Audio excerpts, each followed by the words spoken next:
Imagine this. You are a Persian soldier in the year 480 BC. You've marched across endless deserts, crossed rivers that shimmer like molten glass under the sun, and trudged through mountain passes that seem to scrape the heavens. You are part of the largest army the world has ever seen. Hundreds of thousands of men, an ocean of soldiers flowing westward under the golden banners of the great King Xerxes. Behind you lies the vast power of an empire that stretches from the Indus to the Nile, from the mountains of Armenia to the coast of Anatolia. Before you lies a tiny, stubborn land called Greece. You've crushed every kingdom that stood in your way. Babylon fell. Egypt bowed. Even the proud cities of Ionia now pay tribute to the great king. Greece, by comparison, should be nothing more than a brief campaign, a mere chore for the immortals. And yet, as your army advances toward a narrow pass called Thermopylae, you hear whispers. Whispers that crawl through the campfires at night. They speak of men who never retreat, men who would rather die than surrender. Warriors bred from birth for war and war alone. They call themselves Spartans. At first, you laugh. A few thousand rebels against the might of Persia? Let them come. But when dawn breaks and the mist clears over the rocky cliffs of Thermopylae, you begin to understand that what stands before you is not an army. It's something else entirely. To understand why facing the Spartans was every soldier's nightmare, we must go back to the beginning, to the mountains of Laconia, where a society unlike any other in the ancient world was forged, a society that stripped away comfort, emotion, and even individuality, to build a perfect machine of war. Sparta was not born of luxury or abundance. It rose out of necessity. The land of the Peloponnese was harsh and unforgiving, its rocky soil poor for farming and its valleys easily invaded. The Spartans, descended from the Dorian tribes, faced a simple choice: struggle endlessly to survive as farmers, or transform into warriors powerful enough to seize what they needed. They chose the latter, and in doing so, they reshaped not just their city, but the very idea of what it meant to be human. By the 8th century BC, this transformation had become law. Sparta's founding constitution, known as the Great Retra, laid the foundation for a society that would dedicate every waking breath to one goal: military perfection. The Spartans divided their people into 3 classes.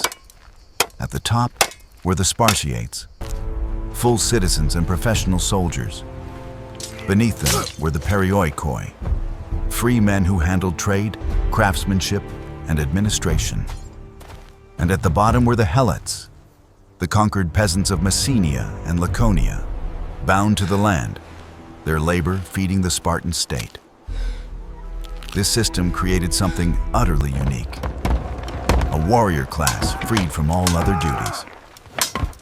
While in Athens, a man might be a farmer one season and a soldier the next, in Sparta, a man was a soldier from birth until death.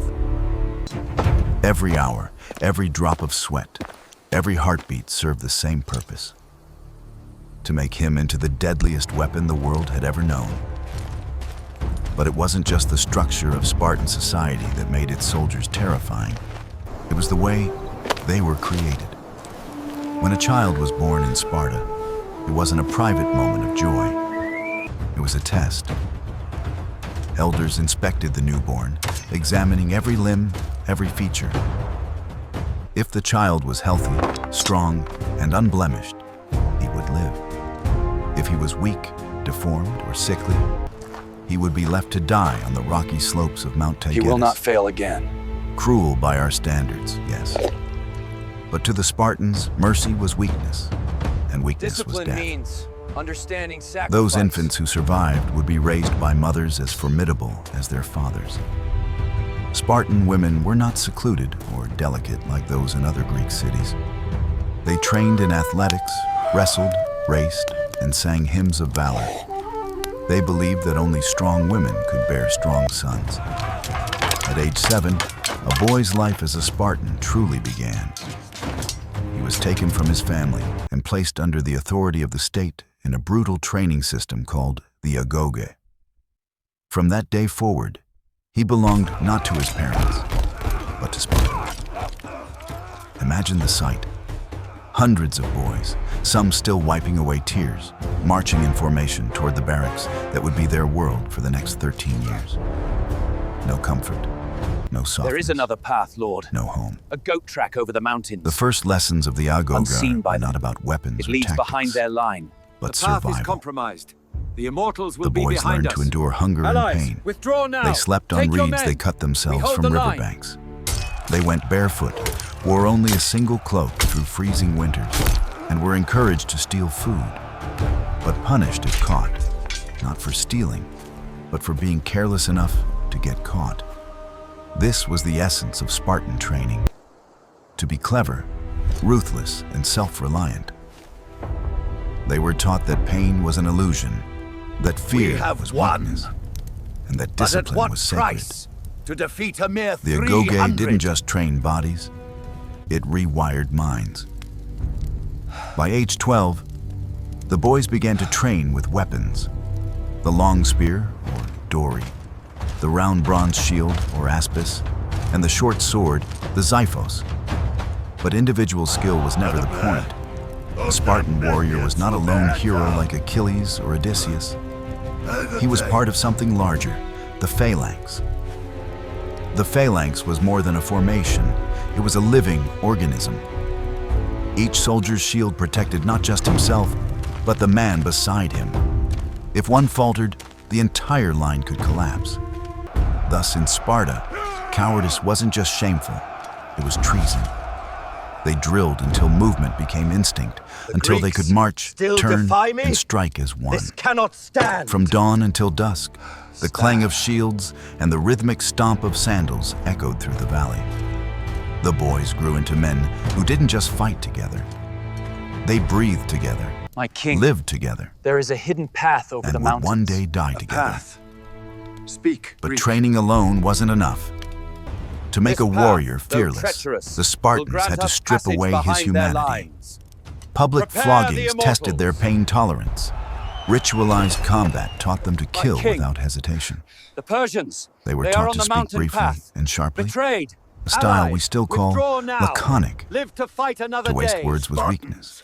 Today, complain we was dine disgrace. in Hades. For The Persia. Agoge's final lesson was perhaps the darkest of all: emotional detachment.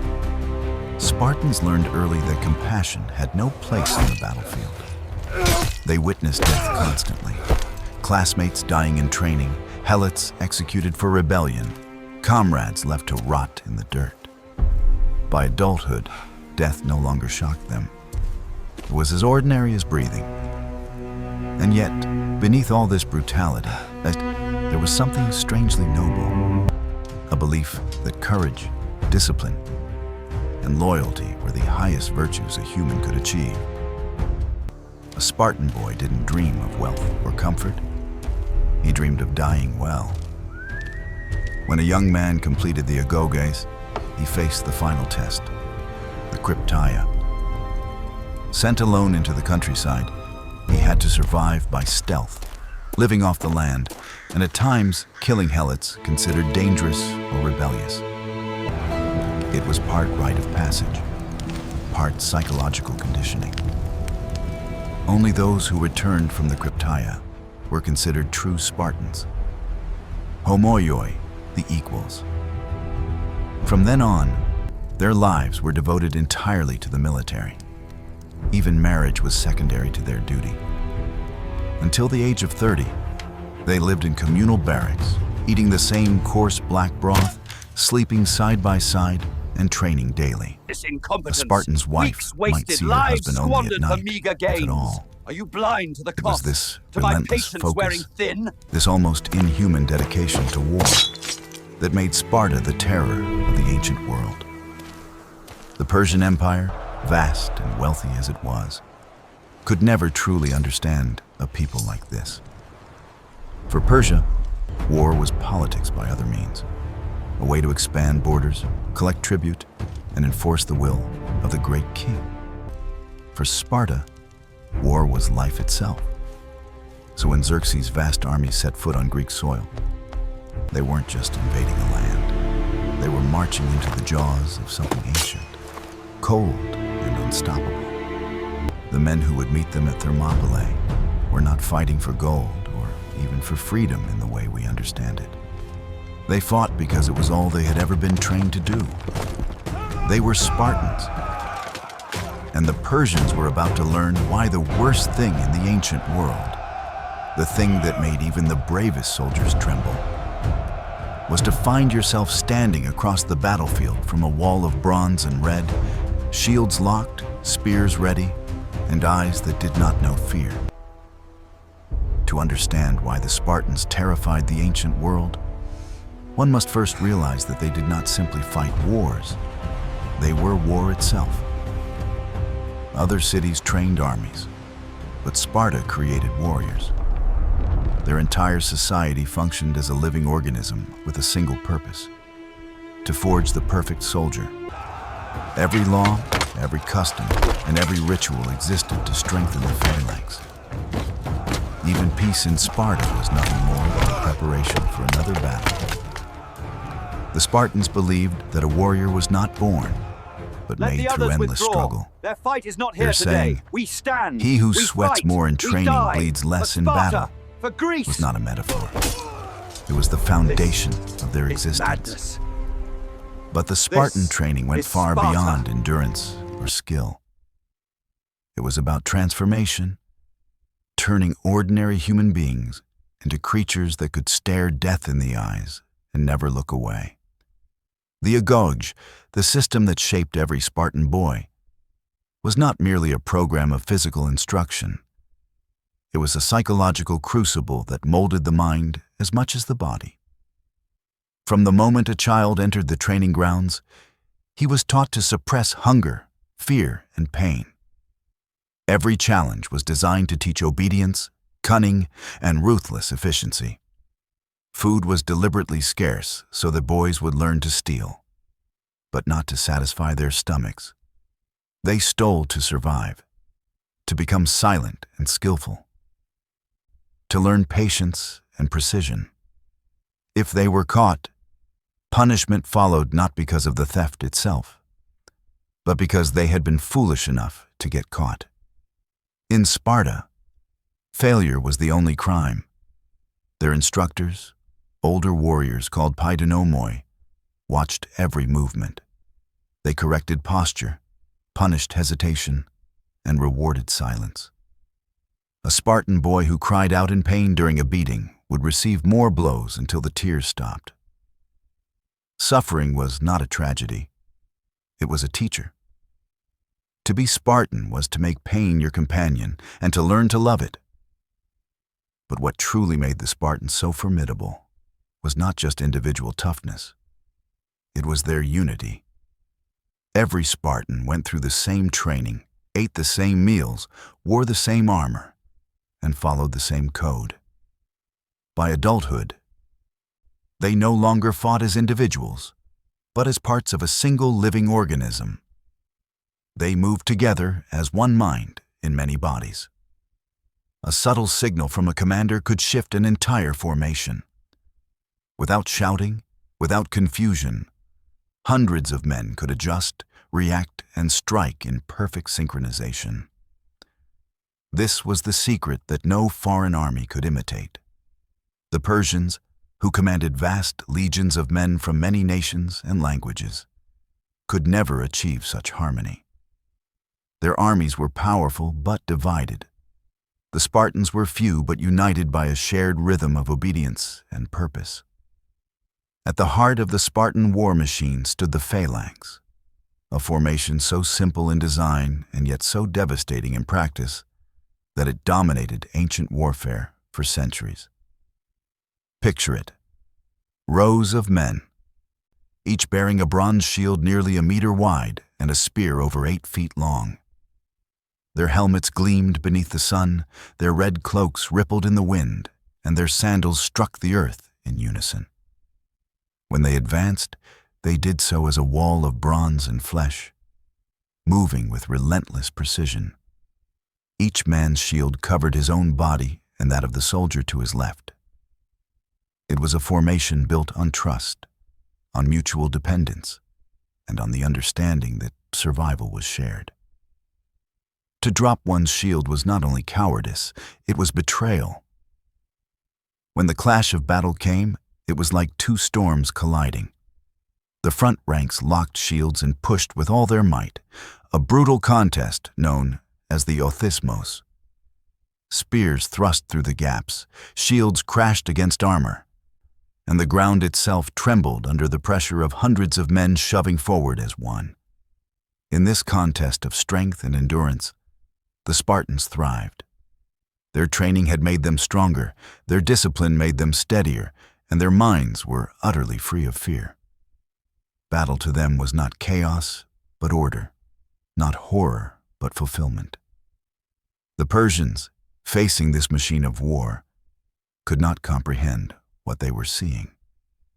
Their soldiers fought bravely, but the Spartans fought with something more than bravery. They fought with purpose so deep that it erased the instinct of self-preservation.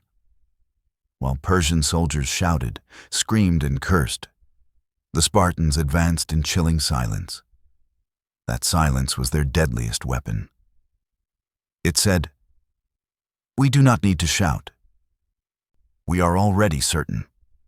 The most sacred object in the Spartan arsenal was not the spear or the sword, but the shield, the aspis. Made of layered wood and bronze, it was heavy and hard to wield, but it was the heart of their unity. The Spartan mother, handing the shield to her son before battle, would say, "Return with it," or on it. Those words were not a metaphor. Returning with the shield meant victory. Returning on it meant dying with honor. To return without it meant you had thrown it away and fled. That was the one sin Sparta would never forgive. Cowards who abandoned their shields were stripped of their citizenship, mocked in the streets, and condemned to live as outcasts. In a society that valued discipline above all else, such disgrace was worse than death. The shield was not a weapon of defense alone. It was a symbol of the collective soul of Sparta. A single man's failure to hold the line could destroy the formation. So every soldier bore not only his own weight, but the weight of his brothers. For the Spartans, fear had no place in battle. They did not simply resist it. They erased it. Through years of conditioning, they replaced fear with duty and hesitation with obedience. To a Spartan, retreat was not an option, not even a thought. When the order came to hold the line, he held it, no matter the cost. This was not blind obedience, but faith. Faith in Sparta, in his brothers, in the idea that death in service to the city was the highest form of existence. In the Persian worldview, war was an extension of politics, a means to expand an empire and gain tribute. For the Spartans, war was life itself. To die in battle was not a loss. It was the purest victory. That was why, when they stood at Thermopylae against a force 100 times their size, they did not tremble. They did not hope for survival. They stood because standing was what they were born to do. Imagine being a Persian general watching them from across the battlefield. You've commanded armies from Egypt to India, crushed rebellions, conquered kingdoms, and believed yourself unstoppable. But now, a few hundred Greeks hold a mountain pass against your legions. You send your archers first. Their arrows darken the sky, but the Spartans raise their shields, and the storm of iron falls harmlessly. You send your cavalry, but the narrow terrain traps them. You send your immortals, the elite of Persia, and they charge forward with shining armor and curved blades, only to break like waves against rock. Wave after wave crashes, and still the line holds. The Spartans fight in absolute silence, moving as one, killing with ruthless precision. It seems impossible. They don't falter, don't panic, don't scream. They fight like ghosts. To the Persians, it begins to feel as though they are facing something inhuman. An army of deathless men. This was the horror of facing Sparta. Realizing that you were not fighting individuals, but the embodiment of an idea. Every Spartan on that line had been trained for this moment since birth. Every motion, every strike, every step had been rehearsed 1,000 times. The more the Persians attacked, the stronger the Spartans seemed to grow. The secret behind this power was the science of war. The Spartans had turned combat into a craft of precision. They understood terrain, timing, and psychology with a sophistication far beyond their age. Their logistics were efficient. They carried little, required less, and could survive in conditions that would break other armies. Their leaders, the polemarchs, were not mere commanders, but philosophers of war who studied the rhythm of battle and the anatomy of fear. For them, war was not chaos, but mathematics, measured, calculated, and inevitable. Even their deaths served a purpose. When a Spartan fell, he fell silently, and the formation closed over his body as if nothing had happened. To the enemy, this was maddening. There was no weakness to exploit, no sign of victory to celebrate. Every fallen Spartan was replaced instantly, every gap sealed by another shield. It was like fighting the sea. Their silence, their unity, and their absolute indifference to death created an aura of invincibility that spread faster than any rumor. For the Persians, used to conquering through intimidation and numbers, this was something they had never encountered before. The Spartans could not be bought, frightened, or demoralized. They could only be killed, and even in death, they seemed victorious. The Spartan code was absolute. Never retreat, never abandon a comrade, never show pain, never question Sparta. Each of these rules was carved into their hearts like sacred law. The result was a unity of purpose that no empire could match. They were not fighting for gold or glory, but for something far greater, the eternal honor of their city and the immortality of their names. But such perfection came at a cost. The same discipline that made them unstoppable on the battlefield also stripped them of everything else. Art, philosophy, and freedom withered in Sparta's shadow. While Athens built temples and wrote tragedies, Sparta built men who could kill without hesitation.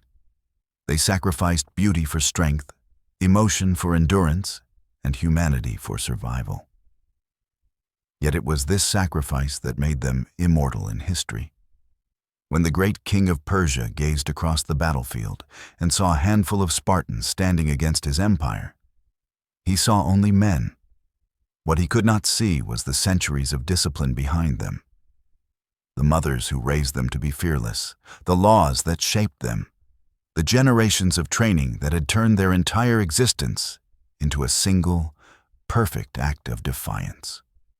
Each spear they held was sharpened not just with bronze, but with belief. Each shield carried the weight of their ancestors.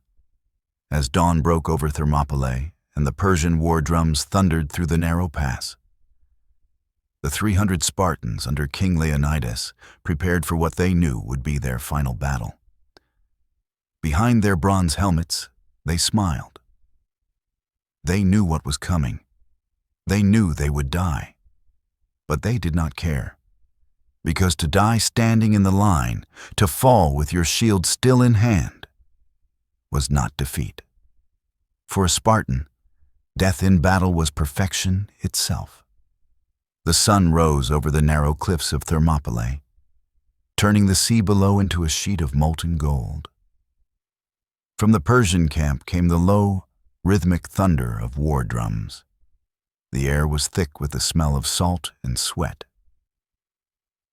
and the cries of thousands preparing for battle echoed between the mountains.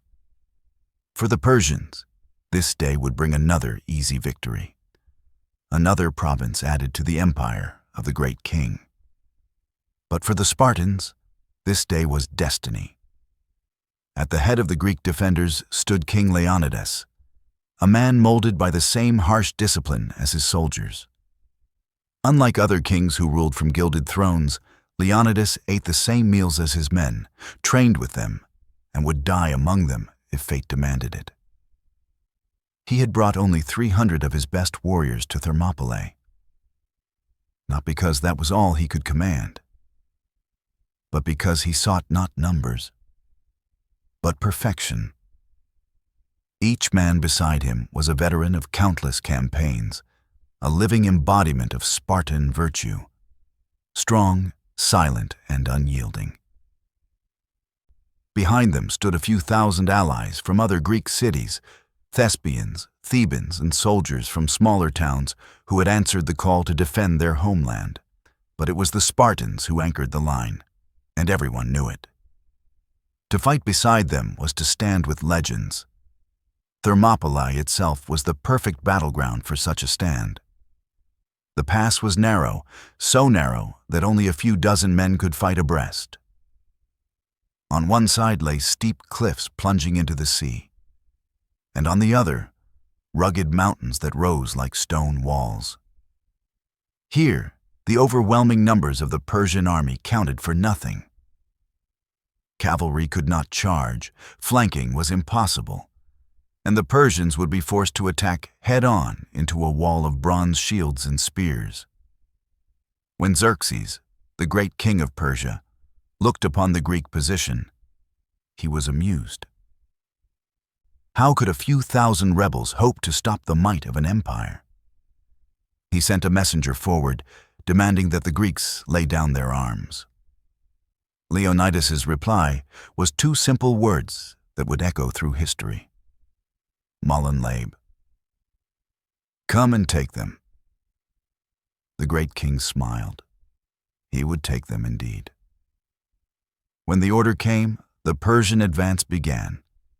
The first wave consisted of lightly armed infantry, conscripts from conquered lands, sent forward in massive numbers to overwhelm the defenders.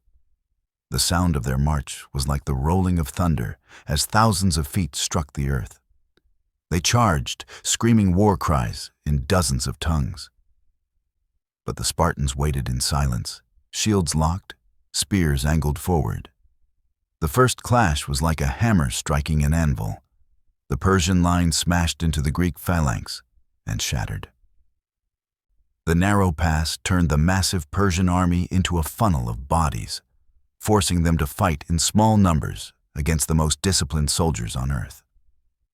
The Spartan spears stabbed forward in deadly rhythm, piercing armor, throats, and hearts. When one spear broke, another took its place. When a Spartan fell, the man beside him stepped into the gap without hesitation. Arrows rained down from above, darkening the sky, but the Spartans raised their shields, forming a bronze canopy that rendered the storm useless. When the arrows finally stopped, they advanced, pushing the enemy back step by step, their formation as unbreakable as iron. The air filled with the smell of blood and dust. The cries of the dying echoed through the narrow cliffs. The Persians, for all their numbers, could not gain an inch. Wave after wave came, and still the Spartans held the line.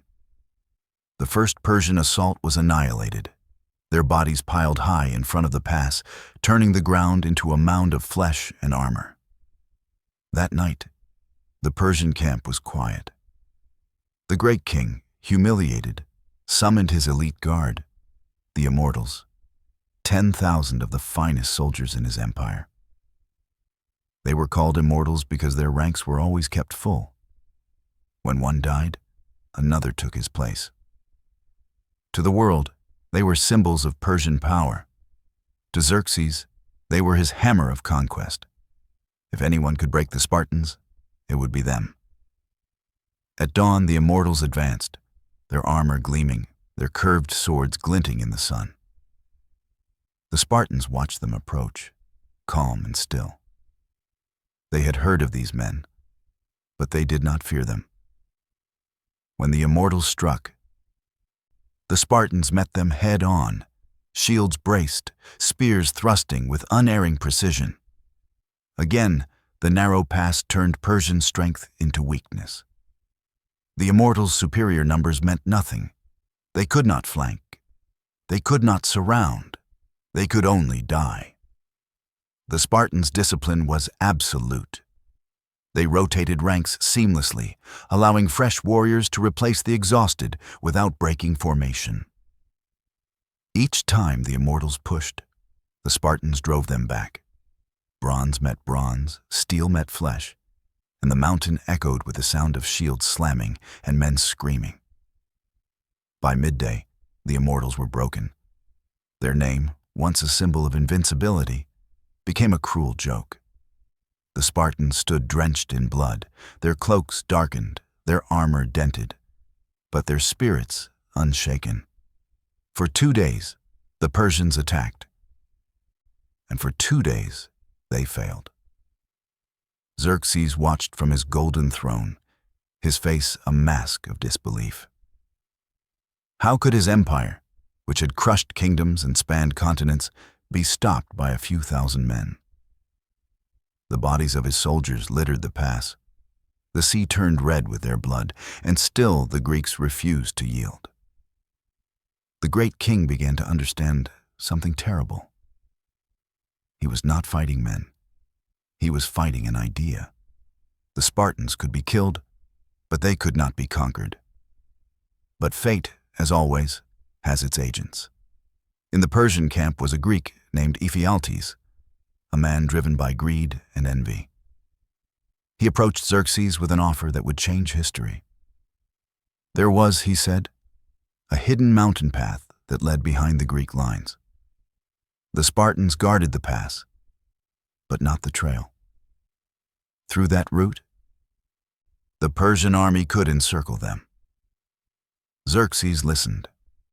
At last, the god king had his solution. That night, under the cover of darkness, he sent a detachment of his elite troops along the secret path. Guided by Ephialtes, they climbed the mountain and slipped through the shadows, unseen by the defenders below. At dawn, Leonidas learned of the betrayal. Scouts brought word that the Persians were moving through the mountains and would soon attack from behind. The king knew what it meant. The pass was lost. The Greeks were surrounded. There was no escape. He gathered his men and made his decision. Most of the Greek allies he ordered to withdraw so they could fight another day. But he and his 300 Spartans would remain. Alongside them stayed a few hundred Thespians and Thebans, men who chose to die rather than abandon their comrades. Leonidas looked into the faces of his warriors, men who had trained with him since childhood, men who had marched beside him across mountains and deserts, men who had become his brothers. He told them they would not see another sunset. There was no fear in their eyes, only resolve. They tightened their armor, lifted their shields, and took their places in the line one final time. When the Persians descended upon them from both front and rear, the pass became a slaughterhouse. The Spartans knew they were doomed, yet they fought with a ferocity that stunned even their enemies. They fought until their spears shattered, then drew their short swords. When their swords broke, they fought with their hands, with their helmets, with stones from the ground. Leonidas himself stood at the front, his crimson cloak billowing, his spear dripping with blood. He fought until his weapon splintered and his body was pierced by arrows. As he fell, the remaining Spartans formed a circle around his corpse, defending their king to the last breath. The Persians closed in from all sides. The air was thick with smoke and the screams of dying men. The last Spartans fought shoulder to shoulder, their shields cracked, their armor torn, but their spirits unbroken. They fell where they stood, and when the final one fell, the pass was silent. The Persians had won, but it did not feel like victory. Their losses were immense, their morale shaken. Even in death, the Spartans had accomplished what they came for. They had delayed the Persian advance long enough for the rest of Greece to rally. Their sacrifice bought time, and time would prove to be the empire's undoing. When Xerxes walked among the bodies after the battle, he looked upon the dead with a mix of anger and awe. These men, these few hundred warriors, had faced the greatest army on earth and held it for 3 days. They had fought not for conquest, not for riches, but for honor. And in doing so, they had become immortal. Word of their stand spread across Greece like wildfire. Cities that had once wavered in fear now rose in defiance. Men who had doubted that Persia could be resisted found courage in the memory of Thermopylae. The story of Leonidas and his 300 became more than legend. It became a rallying cry. The Persians would go on to sack Athens, but their victory was hollow. The Greeks, united by the spirit of Thermopylae, would eventually strike back at Salamis and Plataea, shattering the Persian dream of conquest. The sacrifice of the Spartans had changed the course of history. Centuries later, the stone that marked their graves still bore the words that captured the essence of their courage. Go tell the Spartans, stranger passing by, that here, obedient to their laws, we lie. Even now, those words echo across time. They remind us that true strength is not in numbers, nor in wealth, but in the will to stand when standing seems impossible. The Spartans had stood, and in their defiance, they had shown the world that courage can be stronger than empires. The Persians won the battle, but the Spartans won eternity.